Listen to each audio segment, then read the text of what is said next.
रात 8 बजे के बुलेटिन के साथ मैं हूं दिव्या और आइए नजर डालते हैं अभी तक की 8 बजे की सबसे महत्वपूर्ण खबरों पर।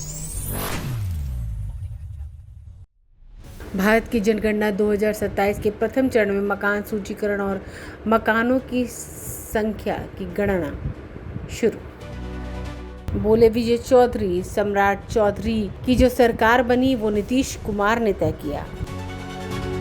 बिहार में सियासी हलचल तेज, यात्रा पर निकलेंगे निशांत। पटना में late Ramvilas Paswan memorial Bihar pride cup की ट्रॉफी का भव्य हुआ अनावरण। और राष्ट्रीय जनता दल के मुख्य प्रवक्ता शक्ति सिंह ने फिर सरकार पर लगाया आरोप।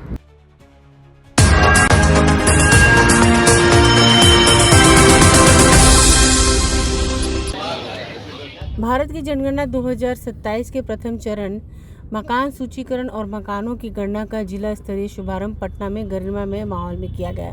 इस अवसर पर पटना के जिलाधिकारी सह प्रधान जनगणना अधिकारी ने दीप प्रज्वलित कर कार्यक्रम का विधिवत उद्घाटन किया। कार्यक्रम में पटना के उप विकास आयुक्त भी उपस्थित रहे। इस पहल के माध्यम से जिले में जनगणना कार्य को सुव्यवस्थित और प्रभावी ढंग से संचालित करने की दिशा में महत्वपूर्ण कदम उठाया गया। ब्यूरो रिपोर्ट, आंखें न्यूज़ 24। ये बहुत ही महत्वपूर्ण प्रक्रिया है। इसमें जो मांगी गई सूचना सही ढंग से सटीक जानकारी और सही जानकारी अंकित करना बहुत जरूरी है। इसमें बड़ी संख्या में एनुमरेटर्स लगे हुए हैं। जैसे पटना जिला में 40 चार्जेस बनाए गए हैं नगर निगम को छोड़। नगर निगम के प्रधान जनगणना पदाधिकारी नगर आयुक्त होते हैं। दानापुर, फुलवारी, अन्य नगर निकाय और सभी पंचायत जो प्रखंड में अवस्थित है के प्रधान जनगणना पदाधिकारी जिला कलेक्टर होते हैं। उसी के आलोक में आज दानापुर नगर परिषद क्षेत्र में आज हम लोग शुभारंभ कर रहे हैं। सबसे पहले जो भी क्षेत्र है इसको चिन्हित कर लिया गया है। एनिमेटर ब्लॉक्स अलग कर लिया गया, चिन्हित होकर के एनिमेटर ब्लॉक्स को अलग कर लिया गया।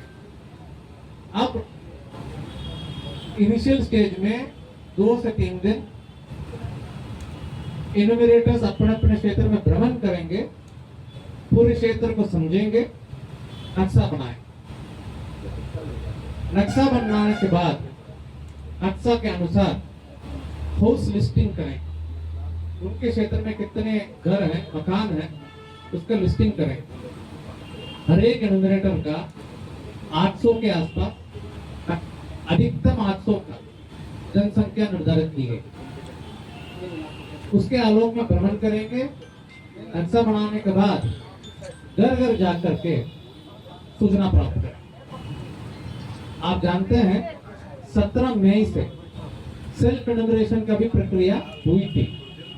उसमें पटना जिला में 2.5 लाख के आसपास लोगों ने सेल्फ एनुमरेशन के माध्यम से भी जानकारी दी है। आप में से कई लोग सेल्फ एनुमरेशन के माध्यम से जानकारी दी होंगी। वैसे जो सेल्फ एनुमरेशन का ऑप्शन प्रयोग किए हैं उनके पास अपने मोबाइल नंबर में आईडी प्राप्त हुआ होगा। जब एनुमरेटर आपके घर जाएंगे जो सेल्फ एनुमरेशन कर लिए हैं, केवल उस आईडी आपको प्रस्तुत करना है। उस आईडी के माध्यम से एनुमरेटर आपके द्वारा भरे गए सभी जानकारी को देख लेंगे, उसका मिलान भौतिक रूप से कराकर अनुमोदन कर लेंगे।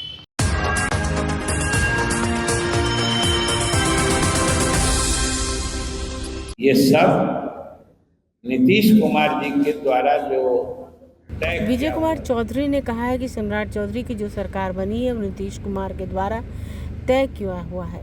सम्राट चौधरी ने विधानसभा में कहा कि हम नीतीश कुमार की नीतियों को आगे बढ़ाएंगे। उन्होंने 3C यानी क्राइम, करप्शन और कम्युनलिज्म से कोई समझौता नहीं करने की बात कही थी। हमारे मुख्यमंत्री सम्राट चौधरी से स्पष्टता से कहा है कि जो नीति नीतीश कुमार की थी वही नीति कायम रहेगी। हम इस प्रेस कॉन्फ्रेंस के जरिए आश्वस्त करना चाहते हैं कि वर्तमान सरकार से अल्पसंख्यकों को कोई दिक्कत नहीं होगी। विपक्षी पार्टियां बेवजह माहौल खराब कर रही हैं, जबकि अभी भी नीतीश जी की ही नीति कायम है। विपक्ष सुरक्षा की बात करती है और हमारी सरकार सुरक्षा के साथ उनके विकास के लिए हर संभव प्रयास की और आगे भी करती रहेगी। नीतीश कुमार ने अल्पसंख्यकों के लिए जो काम किया वो सत्ता पर आ चुका है। उनको वो सारी सुविधाएं मिलती हैं जो किसी अन्य समुदाय के लोगों को मिलती है। भाजपा के नाम पर विपक्ष हवा खड़ा कर बेवजह तूल दे रही है ताकि समाज में गलत संदेश जाए।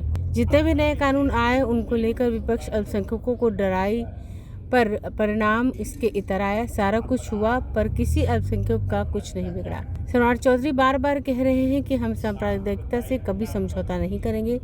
इससे बिहार के अल्पसंख्यकों को आश्वस्त हो जाना चाहिए कि नेतृत्व भले ही बदल गया है पर बिहार में नीतीश कुमार की नीतियों पर ही सरकार चल रही है। आइए सुने और क्या कुछ कहा विजय कुमार चौधरी ने।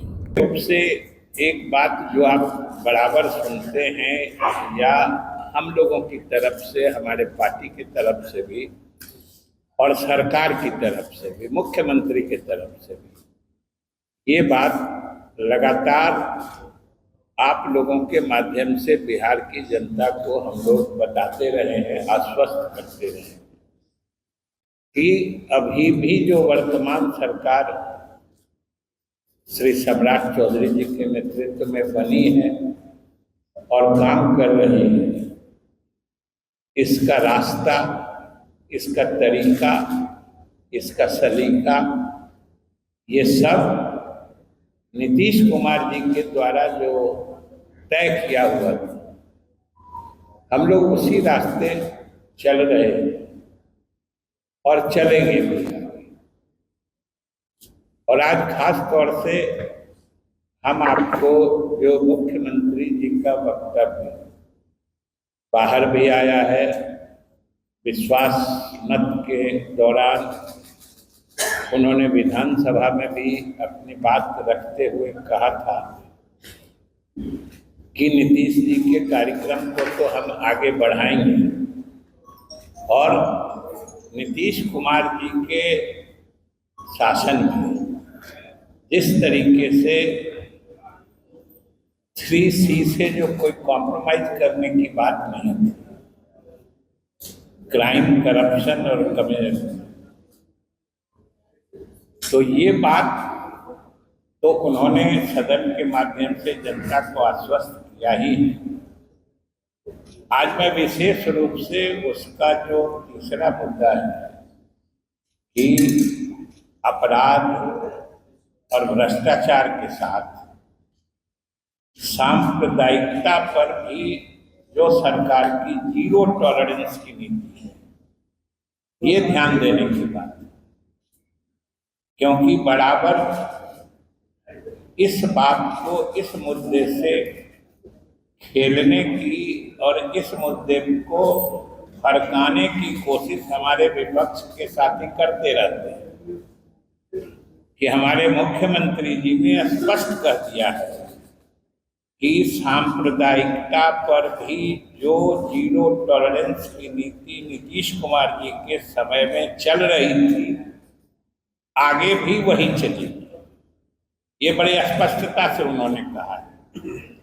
इसलिए आज के इस प्रेस कॉन्फ्रेंस के माध्यम से हम आप लोगों के माध्यम से बिहार के अक़लियत समाज के लोगों से विशेष रूप से आग्रह करना चाहते हैं कि भाई आप ही नहीं, बिहार सूबे के तो सभी अल्पसंख्यक समाज के लोग मानते ही हैं। देश भर के, मुल्क भर के अल्पसंख्यक समाज यह मानता है, मुल्क भर का, कि अल्पसंख्यकों के हित में जो बिहार में काम हुआ है वो कहीं दूसरी जगह नहीं। और ये मानता है यूं ही नहीं, उसके पीछे तथ्य हैं, प्रमाण हैं, योजनाएं हैं जिनसे अल्पसंख्यक समाज के लोगों का भला हुआ है।